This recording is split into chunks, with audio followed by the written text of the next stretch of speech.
आज खूप दिवसातनं दुपारची मस्त अशी झोप घेतली.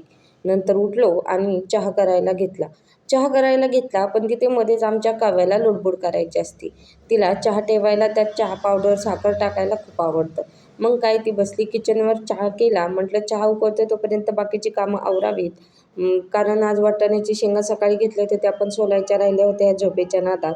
मग भांडे लावून घेतले आणि लगेचच चहा उकळला तोपर्यंत चहा प्यायला घेतला.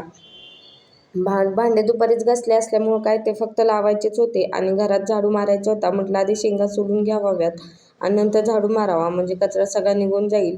आणि इथं दिव्याला चटके पोळल म्हणून कशी पाठीमागं सरकत होती बघा. चहा घेतला, चहा पिऊन घेतला आणि लगेचच वाटाण्याच्या शेंगा सोलायला घेतल्या. तर इथं नंदेची मुलगी मला मदत करत आहे. खरंच खूप समजूतदार आहे ती. शेंगा सोलून झाल्या आणि नंतर लगेचच झाडू मारून घेतला आणि फ्रेश झाले. म्हटलं आता लगेचच स्वयंपाक करावा. तर आजचा असा दिवस होता. इथंच एंड करते. बाय.